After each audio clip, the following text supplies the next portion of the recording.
Sesampainya di kota Taif, Abraha dan pasukannya kebingungan, arah mana jalan menuju kota Mekah. Hingga datang pemimpin kota Taif. Wahai Raja Abraha, kami di sini masyarakat kota Taif ketakutan, dan kami di sini tidak mau ada masalah denganmu wahai Raja. Jikalau Anda mau menghancurkan Ka'bah dan kota Mekah silahkan, saya di sini akan membantu menunjukkan jalan menuju kota Mekah, asalkan Anda tidak mengganggu kota kami kota Taif. Maka pemimpin kota Taif mengumumkan kepada masyarakat, siapa di sini masyarakat kota Taif yang berkenan menunjukkan jalan menuju kota Mekah.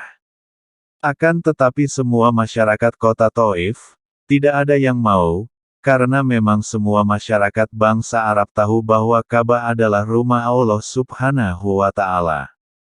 Kecuali ada satu orang bernama Abu Rugol, dia dengan berani mau menunjukkan jalan menuju kota Mekah. Namun nahas, atas kuasa Allah Subhanahu wa Ta'ala, baru mengantarkan rombongan pasukan Abraha memasuki kawasan Al-Mugamas, sebuah wilayah sekitaran kota Mekah. Abu Rugol menemui ajalnya. Jenazahnya kemudian dimakamkan di tempat itu pula. Ia pun dikenang oleh orang bangsa Arab sebagai sosok pengkhianat. Tak cukup sampai di situ, setiap orang yang mempunyai sikap pengkhianat, pasti akan disemati dengan julukan Abu Rugol. Sebagai bentuk penghinaan atas seorang yang tega mengkhianati bangsanya.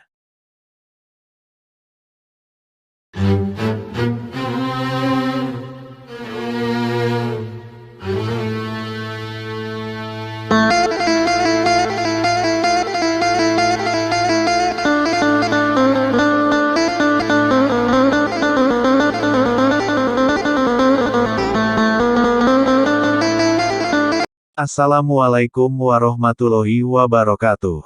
Pada saat kota Mekah di bawah kepemimpinan Abdul Muthalib kakek Nabi Muhammad Shallallahu Alaihi Wasallam, ada sebuah peristiwa besar, yaitu ketika Raja Yaman Abraha Es-Syaba Al-Habasyi, menyerang kota Mekah dan ingin menghancurkan Ka'bah. Dia Abraha ketika itu sudah sampai di wilayah Mekah. Abraha beserta pasukannya merampas harta benda beserta gembalaan warga Mekah, juga termasuk 200 ekor unta milik Abdul Muthalib yang dia ambil. Mendengar hal tersebut Abdul Muthalib sempat berdiskusi dengan masyarakat kota Mekah, hingga akhirnya Abdul Muthalib mendatangi Abraha. Singkat cerita Abdul Muthalib bertemu dengan Abraha. Dalam buku Sirah diceritakan bahwa Abdul Muthalib ini mempunyai karakter yang kuat, berani, tegas, tampan, dan bisa menahan diri ketika menghadapi musuh atau bahaya. Oleh karena itu, dia tidak ada rasa takut sedikitpun di dalam hatinya ketika menemui Abraha. Sampai-sampai Abraha kagum dengan Abdul Muthalib, hingga kekaguman itu hilang karena Abdul Muthalib datang menemuinya hanya untuk meminta kembali unta-untanya.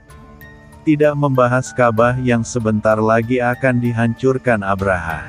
Aku pada mulanya kagum kepadamu begitu melihatmu, tetapi kekagumanku hilang setelah engkau berbicara meminta 200 ekor untamu itu, beserta gembalaan masyarakatmu untuk dikembalikan, dan tidak menyinggung tentang rumah yang engkau dan leluhurmu agungkan, dan yang aku datang untuk merubuhkannya, kata Abraha kepada Abdul Muthalib. Unta-unta itu aku pemiliknya, dan masyarakat saya pemilik gembalaan yang engkau ambil, sedangkan rumah yang akan engkau hancurkan itu juga ada pemiliknya yang akan membelanya, kata Abdul Muthalib. Dia Abraha membalas jawaban Abdul Muthalib dengan angkuh. Ia mengatakan bahwa pemilik rumah tersebut Allah, tidak akan bisa menghalanginya untuk menghancurkannya. Abdul Muthalib mempersilahkan Abraha untuk melanjutkan misinya.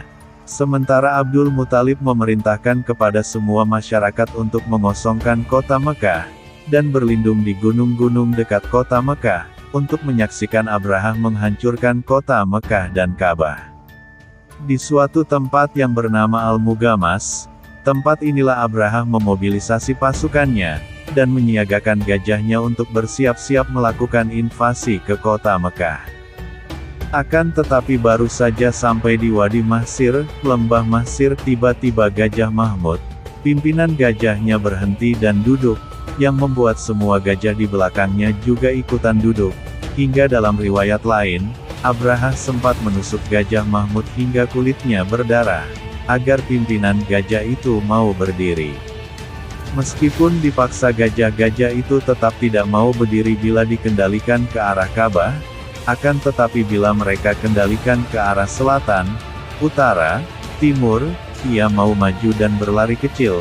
Sedangkan bila mereka alihkan kembali kendalinya ke arah Ka'bah lagi, Gajah Mahmud beserta gajah-gajah lainnya kembali duduk. Manakala Abraha dan pasukannya tetap memaksakan ingin menghancurkan Ka'bah, dari kejauhan Abraha dan pasukannya melihat langit sangatlah gelap, dan tidak berselang lama ternyata itu adalah kawanan burung yang jumlahnya sangatlah banyak. Dalam Al-Quran burung tersebut dinamakan burung ababil.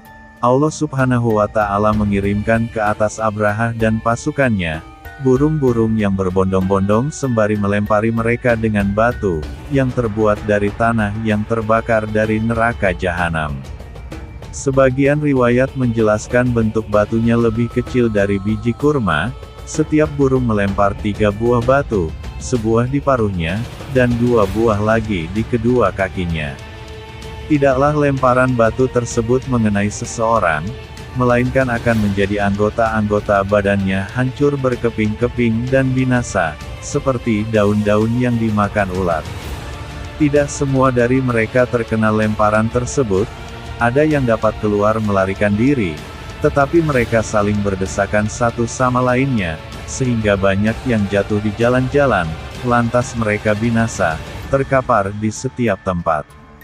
Sedangkan Abraha sendiri, Allah Subhanahu wa Ta'ala kirimkan kepadanya suatu penyakit yang membuat sendi jari jemari tangannya tanggal, dan berjatuhan satu persatu. Sebelum mencapai Yaman, Abraha tak ubahnya seperti seekor anak burung yang dadanya terbelah, hingga jantungnya terlihat, untuk kemudian dia roboh tak bernyawa. Manakala pasukan bergajah Abraha tersebut, telah mengalami kejadian tragis dan mematikan, masyarakat kota Mekah turun gunung dan kembali ke rumah masing-masing dengan rasa penuh aman. Maka semenjak peristiwa tragis pasukan bergajah Abraha itu, Ka'bah semakin diagungkan dan menjadikan kejadian ini sebagai perhitungan tahunan, dan dijadikan sebagai patokan, yang juga orang-orang menyebutnya sebagai tahun gajah. Dan Nabi Muhammad SAW pun lahir pada tahun gajah. Kejadian ini dikisahkan dalam Al-Quran Surat Al-Fil ayat 1-5. Allah Subhanahu wa Ta'ala berfirman, "Tidakkah engkau, Muhammad, perhatikan bagaimana Tuhanmu telah bertindak terhadap pasukan bergajah? Bukankah Dia telah menjadikan tipu daya mereka itu sia-sia? Dan Dia mengirimkan kepada mereka burung yang berbondong-bondong, yang melempari mereka dengan batu dari tanah liat yang dibakar, sehingga mereka dijadikannya seperti daun-daun yang dimakan ulat." Demikian kisah bagaimana Abraha dan pasukannya dihancurkan oleh Allah Subhanahu wa Ta'ala. Semoga kita semua bisa mengambil hikmah dari kisah ini. Jangan lewatkan kisah selanjutnya. Bagaimana keadaan kerajaan Yaman setelah meninggalnya Abraha? Apakah kerajaan Yaman masih dikuasai oleh orang-orang Nasrani? Wassalamualaikum warahmatullahi wabarakatuh.